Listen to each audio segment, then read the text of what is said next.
Hello toi, dans cette vidéo je vais te répondre à une question que je reçois très souvent en accompagnement ou même sous les commentaires des vidéos. Cette question qui est toujours par rapport à ce fameux style d'attachement évitant que tu peux recevoir de la part d'un homme en face de toi, peut-être de ton partenaire, voire même de ton mari. La question est la suivante: si jamais je lâche prise, et ça peut prendre du temps, tu t'imagines bien, mais si vraiment j'arrête tout, je le quitte et je passe à autre chose, avec les douleurs que ça comporte, on est d'accord. Mais vraiment, si je lâche vraiment prise, j'insiste, qu'est-ce qui risque de se passer? Qu'est-ce qui risque de se passer? C'est difficile à dire. Moi, je vais te répondre en me basant sur une réalité que j'ai connue à titre personnel, que j'observe autour des hommes que j'ai connus et que je connais encore aujourd'hui, et surtout de mon expérience de coach qui, depuis 2016, accompagne des milliers de femmes et surtout qui me relatent leur histoire, et notamment avec ce type d'homme. Donc j'ai énormément de cas, de data comme on pourrait dire, pour illustrer mon propos et pour le rendre, j'espère, plus pertinent pour toi, plus juste, plus accessible. Donc si je lâche prise, si j'abandonne tout, qu'est-ce qui se passe pour lui? Ça sous-entend qu'il est déjà attaché, qu'il fait des va-et-vient comme on l'a vu dans une vidéo précédente qu'on va te mettre ici, d'accord, dans les différents cycles qu'il peut traverser après une rupture. Il revient, il arrête, il revient et toi tu dis stop, je lâche prise. J'insiste vraiment parce que c'est très important qu'on se comprenne bien. Pour moi, il y a deux cas de figure que j'ai pu observer, deux grands cas de figure. Il peut y en avoir des plus subtils, dans du cas détaillé, ça il faut voir au cas par cas. Réserve un appel avec nous pour qu'on puisse en parler si tu veux. Les liens dans la description de cette vidéo. Mais il y a deux grands cas et je le dis à toutes les femmes que j'accompagne. Le premier cas, après ce lâcher prise, qui sous-entend un réel lâcher prise. C'est-à-dire, je ne vais pas le contacter de manière punitive parce que j'en ai marre de lui, type silence radio. Je ne le contacte plus parce que pour la énième fois, j'en peux plus. J'ai envie de me protéger et je commence à incarner la femme de valeur que je suis. C'est-à-dire mettre à profit le temps que j'ai dans ma vie pour faire des choses qui comptent pour moi, pour mener à bien des projets, voire même pour me laisser ouvert à d'autres rencontres, d'autres opportunités qui vont peut-être m'apporter plus dans la vie. Ok? Donc, qu'est-ce qui se passe à ce moment-là? Ça peut prendre plusieurs semaines, plusieurs mois donc de silence, de réel lâcher prise. Deux cas de figure. Le premier cas de figure, cet homme qui est avec toi, cet évitant, ça va processer un peu, donc ça peut prendre plusieurs semaines, mais il va constater que tu es plus importante pour lui qu'il ne le pensait ou qu'il ne le ressentait les mois précédents. En gros, quand vous étiez ensemble, vous n'arrivez pas, pendant que vous étiez ensemble, à ressentir ça, parce que justement, il avait besoin de cette bulle d'air qui demande tant, cette liberté, peut-être pour s'en rendre compte, d'accord? Il est un peu en décalage, si tu veux, avec la réalité qu'il vit lui et la réalité qu'il va comprendre dans sa tête plus tard, le côté un peu mental, analytique, si tu veux. Donc, c'est pour ça, souvent, on peut dire qu'il est en mode diesel, il est en retardement par rapport à toi, peut-être qu'il veut t'engager tout de suite, faire quelque chose. Donc, il va réaliser, premier cas de figure, que tu comptes même vraiment. Je ne suis pas en train de te dire, il va te le dire, ça va être tonitruant dans ses mots, dans ses déclarations. On le sait, ce n'est pas son langage de l'amour favori, la verbalisation. On pourra y revenir dans une autre vidéo. Mais néanmoins, il va le ressentir, il va le capter, il va se dire, mince, flûte, merde, elle compte pour moi cette femme. Donc il va, d'une façon ou d'une autre, on le disait précédemment dans une vidéo, revenir de manière directe ou indirecte, surtout ou souvent par SMS. Après, ça dépend des hommes, mais souvent, ça peut se situer, j'ai remarqué, par SMS. Et dans ce cadre-là, en fait, je veux que tu comprennes ce qui se passe ici dans sa tête, plus que de dire ce qu'il va faire revenir. Ce qui se passe dans sa tête ici, réellement, c'est qu'il se dit, comment je vais te formuler ça? J'ai plus à perdre, à continuer ma vie comme ça, dans ma souffrance, dans mon délire d'évitant, même s'il ne va pas le formuler comme ça, mais tu sais, dans mon envie de liberté absolue, etc. Il commence à comprendre que ça lui fait plus souffrir que d'être auprès de toi. Ça, c'est un des trucs qui va se dire dans sa tête, d'accord? D'où le fait qu'il va commencer, malgré lui, à penser plus à toi que d'habitude, voire même plus à la relation, c'est-à-dire commencer à imaginer à quoi ressemblerait cette relation, avec sa façon de voir le truc lui-même. D'accord? C'est pas parfait, c'est peut-être pas le truc le plus sain qui existe encore pour le moment, mais néanmoins, il va commencer à se dire, tiens, je peux entrevoir peut-être une relation. Et c'est ça qui va lui donner envie d'ailleurs de te contacter, de revenir vers toi, même si c'est peut-être et souvent même maladroit. Donc dans ce premier cas de figure, en fait, ce qui se passe, c'est que, je vais aller sur un peu plus en subtilité, puisque toi, tu fais un réel lâcher prise. Je n'ai pas parlé de silence radio punitif. Il faut bien comprendre la différence. Silence radio punitif, c'est je suis encore dans mon anxiété, j'ai encore mal et je veux créer le manque de manière fictive. C'est un peu comme des stéroïdes pour prendre des muscles, si tu veux, ou la chirurgie esthétique pour avoir des seins plus gros. Tu vois, il y a un côté un peu qui n'est pas naturel. Donc, je veux un peu forcer le truc, faire semblant que moi, ça va, mais que je lui montre qu'il ne rentre pas dans ma vie. Silence radio punitif. Donc, c'est manipulatoire et puéril. C'est important ce mot, dans le sens où c'est encore la partie gamine de moi, qui n'est pas responsable, adulte, qui veut jouer un jeu puéril, donc enfantin, pour voir si, au lieu de me donner son dos, il va me donner ses bras, tu vois. D'accord? Et en fait, j'en souffre plus que lui, j'ai envie de dire, dans ce moment-là, parce que lui, comme on l'a dit, dans les premières semaines, il y a des chances qu'il ne soit pas trop mal de cette rupture ou de ce lâcher prise. Alors que si tu es en anxiété amoureuse et que tu as besoin de lui vraiment, toi, tu vas plus souffrir de ton silence radio punitif. C'est un peu comme si tu balançais un boomerang enflammé et revenait vers toi. D'accord? De l'autre côté, le réel lâcher prise, c'est que j'ai fait un travail sur moi profond. Et les femmes que j'accompagne, c'est ce qu'on fait ensemble quand elles en arrivent à ce point de non-retour. Comment je fais pour que je sois bien avec moi, mon estime remonte et que de cette façon, ma vibration me permet de lâcher prise et avoir ce détachement réel et non fictif qui me permet de ne pas faire un silence radio et de penser comment le punir ou comment le faire revenir, mais comment orienter l'énergie vers moi, sincèrement, au quotidien, pour grandir, pour évoluer, pour augmenter ma vibration. C'est ça qui fait que j'atteins en fait un niveau plus élevé, qui est en fait mon niveau réel, hein, au-delà de mes ombres, de mes peurs, de mes hontes, de mes désirs refoulés, etc. Je dirais, je me révèle réellement, hein, moi j'appelle ça révéler sa vraie valeur. Donc tu vois la différence, c'est ce réel lâcher prise qui est prendre soin de moi versus je veux un semblant de relation, bien qu'il y a eu très peu de miettes ces derniers temps, et je vais essayer de faire tout ce que je peux, silence radio, etc. pour l'avoir. Je comprends cette nuance, c'est important, mais dans les faits, c'est un long travail sur soi, bien évidemment, puisqu'on parle du côté psycho-émotionnel, de ton identité. C'est un changement d'identité, ou plutôt une réincarnation de ta propre identité perdue au profit de tes peurs et des traumas. On pourrait le dire comme ça aussi. Donc dans ce cas de figure, tu vois, tu es monté pour de vrai grâce à ce lâcher prise réel, pas un silence radio, et lui, il est un peu resté en bas. Et un peu comme disait une femme que j'accompagne, Émilie, je te salue si tu nous regardes, tu commences à monter dans les étages comme si tu voulais aller au rooftop, tu vois, dans un toit panoramique où tu es pleinement toi, et lui, il reste un peu dans sa cave, l'endroit où tu étais avant, si on parle un peu d'énergie, d'onde ou de fréquence ou de niveau. Hein, ce n'est pas un jugement de valeur sur la personne, je ne le connais pas. C'est juste pour dire, quand je suis dans la peur, les traumas, etc., je suis très bas, je suis un peu enfermé comme dans une cave. Je ne vois pas trop comme maintenant, si tu veux, la luminosité, le ciel, etc. Donc, je n'ai pas accès à des grandes ressources dans mon esprit, si tu veux, par rapport au fait de révéler sa vraie valeur, pas un vrai lâcher prise, comprendre qui je suis, gérer mes émotions, avoir une meilleure communication, des standards, des limites, etc. C'est là, la femme de valeur, elle est là, si tu veux. Peu importe d'ailleurs son statut social, son âge, ses finances, ses enfants, tout ça c'est du vent, c'est du blabla. La vérité c'est qu'est-ce que je vibre, d'accord? Pas d'histoire d'âge ici, c'est très important de comprendre ça. Donc, admettons, tu étais là avec lui, tu montes parce que tu fais un réel lâcher prise, lui il reste en bas et dans ce premier cas de figure, il va se dire mince, je la vois monter et en fait il y a son ego qui s'active, ça c'est important. Son ego c'est un peu le côté, et je pense que c'est l'histoire de l'humanité, je la vois monter, elle me plaît, elle rayonne, en fait elle brille, elle révèle sa vraie valeur et je sens au bout de quelques semaines, quelques mois que je risque de la perdre pour de vrai. Et cette peur pour une fois, c'est très important, cette peur qui est réelle chez lui, pas du rejet initialement qu'on peut connaître chez l'évitant, qui fait qu'il quand il s'attache, il a envie de fuir, il n'est pas à l'aise avec ce truc-là. La vulnérabilité, tout ça, tu connais par cœur maintenant. Mais le truc de j'ai peur de la perdre, j'ai réellement peur que si elle n'est plus dans ma vie, mince, je vais me sentir moins bien que ce que je croyais être, libre, indépendant, tout ça. Et ce souffle-là de vie de j'ai peur de la perdre, dès qu'il arrive vraiment dans le lâcher-prise, en gros quand toi tu montes sur ton bâtiment, là quand tu vas au rooftop, il y a un truc qui se passe chez lui, dans ce premier cas de figure, c'est qu'il se dit ben, l'ego est activé inconsciemment, donc je vais aller la chercher. J'ai envie de monter, j'ai envie de m'élever, en gros de travailler sur moi. Ça, il ne va pas le dire comme ça, hein, mais de faire des choses différentes. C'est-à-dire un peu de sortir de ma cave, sortir de ma grotte, changer ma façon de communiquer. Et là, tu peux le constater. Je veux dire, depuis 2016, j'accompagne des femmes dans ce cas de figure qui arrive quand elles font un vrai travail profond de qualité sur elles et qu'elles le font avec amour d'elles-mêmes, hein, ce qui n'est pas une mince affaire dès le départ.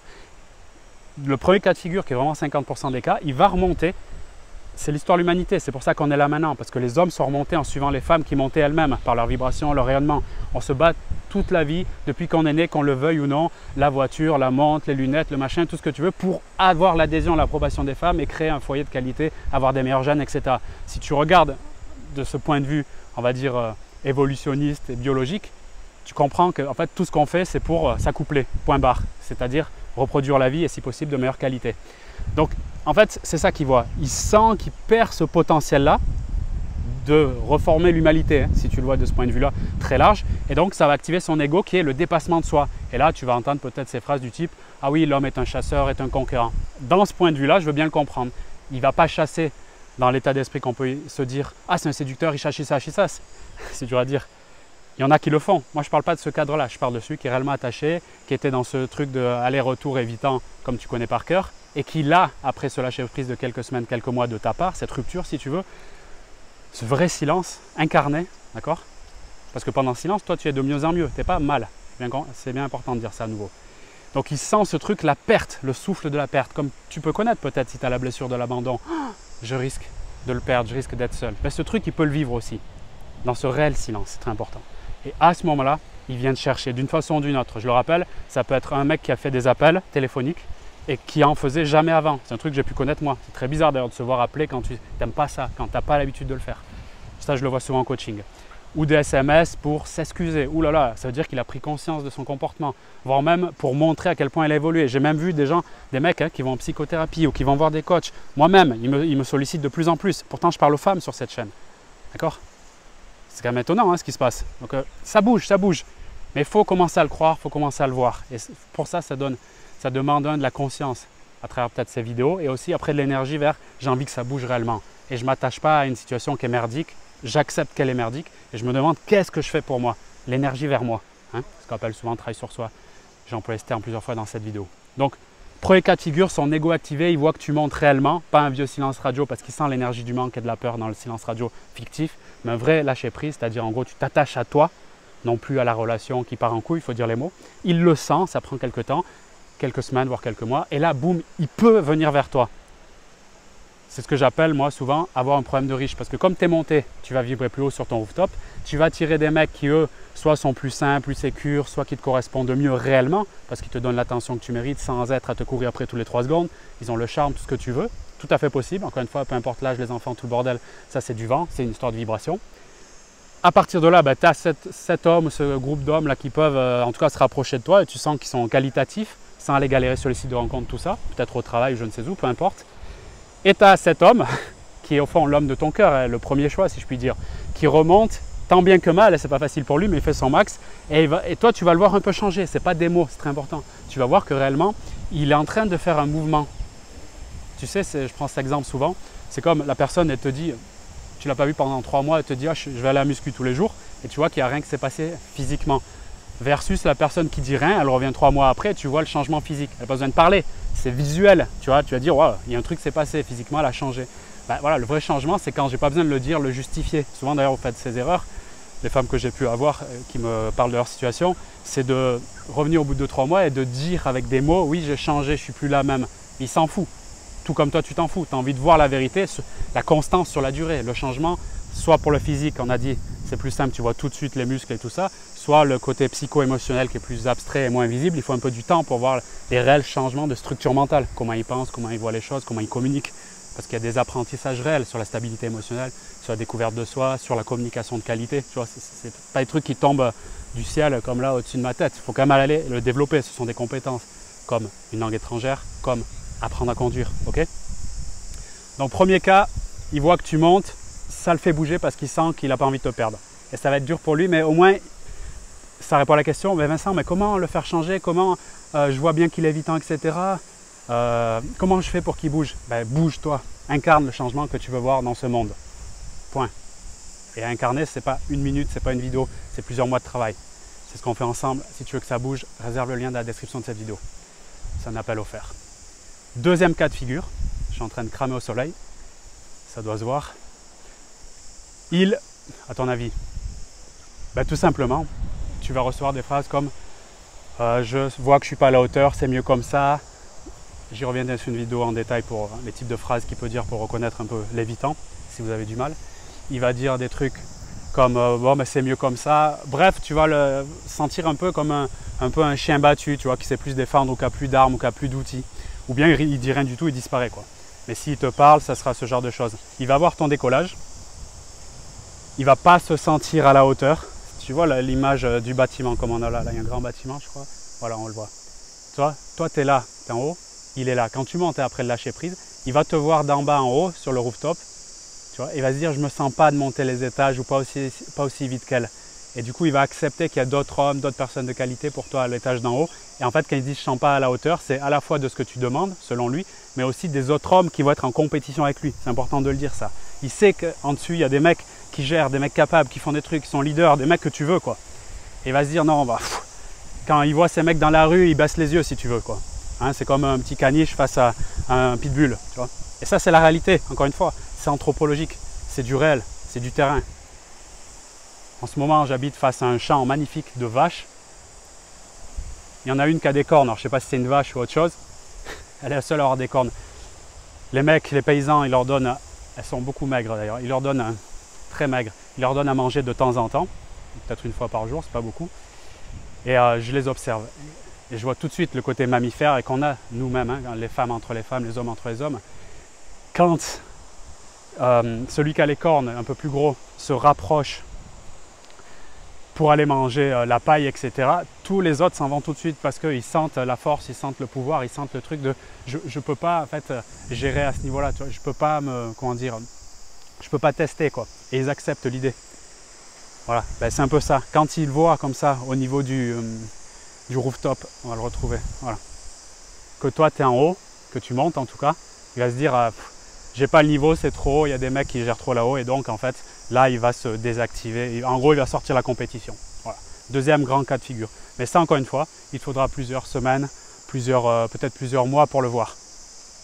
C'est pour ça que dans ce moment-là, la question à se poser c'est je fais quoi?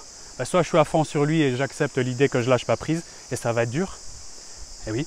Soit je fais un réel lâcher prise et je travaille sur moi pendant ce temps-là. Je m'occupe, si tu veux changer le mot, pas travailler sur soi, mais je m'occupe vraiment de moi. C'est ça la phrase, prendre soin de soi. Je ne parle pas de juste faire du yoga, aller faire du sport et aller à la plage comme je suis maintenant. Ça ne suffit pas. Je parle de qu'est-ce qu'il y a, qu'est-ce que c'est cette personne devant le miroir, qu'est-ce que je peux faire pour cette personne qui lui donne le sourire au quotidien, même si cet homme n'est pas en train de dîner avec moi ce soir. D'aller dans cette dimension. Et c'est là où il y a une conscience de soi, sur sa vision, sur ses valeurs, au niveau de ses traumas, comment je peux faire pour apaiser tout cela, qui est la clé principale. Hein. Comment je fais pour améliorer ma communication de manière générale. C'est à la fois une posture psycho-émotionnelle, mentale si tu veux, et une posture aussi en termes d'attitude physique. Comment je marche, littéralement. Hein. Comment je marche dans mon quotidien. Quelle est ma posture? Qu'est-ce que j'amène sur la table quoi? Plutôt que venir chercher les attentions, les approbations, la validation, qu'est-ce que moi j'amène sur la table? Ça demande vraiment une connaissance de soi profonde. Ok? Donc premier cas de figure, quand tu lâches réellement prise, tu l'as compris, ben son ego il peut s'activer, il se dit elle monte. On va reprendre le bâtiment. Si je le retrouve, c'est que j'y vois quasiment rien. Je le vois même pas. Je le vois pas, je le vois plus. Tu l'as peut-être vu mais je ne l'ai pas vu. L'écran est noir en fait quand je te parle. Donc, il te voit monter et il va se dire waouh, c'est important à retenir ça. Je risque de la perdre et ça fait trop mal. Ça fait à ce moment-là plus mal que la peur de se montrer vulnérable. Et tu vois, dans la balance, c'est toujours une histoire de balance d'ailleurs. Dans la balance, la peur de me montrer vulnérable, de parler de moi et tout ça, elle est forte, mais elle est moins forte, si tu veux, que à ce moment précis, après ce lâcher prise de plusieurs semaines, voire plusieurs mois de ta part. Donc, moins important que la peur de te perdre. Et c'est pour ça que ça va déclencher le comportement, je reviens vers toi. Je tente une approche pour aller voir. En vrai, il va tenter de voir où tu es. Est-ce que tu es réellement monté ou est-ce que tu es au même niveau que lui? Et bizarrement, d'ailleurs, si tu es au même niveau que lui, ça va remettre la relation sur la même fréquence, c'est-à-dire de bas étage, quoi. En gros, les allers-retours que tu connais par cœur. C'est pour ça que c'est un devoir, je pense. Moi, j'aide les femmes dans ce sens-là. C'est un devoir, peu importe qui t'as en face, de t'élever toi. C'est comme une préparation à une compétition, une préparation à un séminaire ou quoi que ce soit. Plus, en fait, tu es en train de travailler, de te regarder, d'apprendre, de connaître, d'améliorer tes communications, etc., plus tu seras gagnante en fait par la suite. Quand je dis gagnante, c'est quand tu feras une rencontre ou quand il reviendra, ou quand tu sauras mieux te positionner, tu sauras mieux communiquer, poser tes limites, tu verras un contraste entre la toi d'avant et la toi d'après puisque tu auras fait tout ce chemin-là, tu vois. Et c'est juste un truc de malade, quoi. C'est tout ce que je te souhaite. Donc si ça t'intéresse, prends un rendez-vous avec nous dans la description de cette vidéo. On t'offre l'appel pour aller vers un accompagnement si tu as compris l'intérêt. Et puis, dans tous les cas, moi, je te souhaite vraiment fais de ton mieux avec les armes que tu as. Fais de ton mieux, fais-toi confiance et tu feras toujours un petit peu mieux que la veille. Voilà. Merci à toi pour ce visionnage, pour ta fidélité. Partage la vidéo aussi autour de toi, à celles qui en ont besoin. Et puis moi, je te dis à très vite. Salut!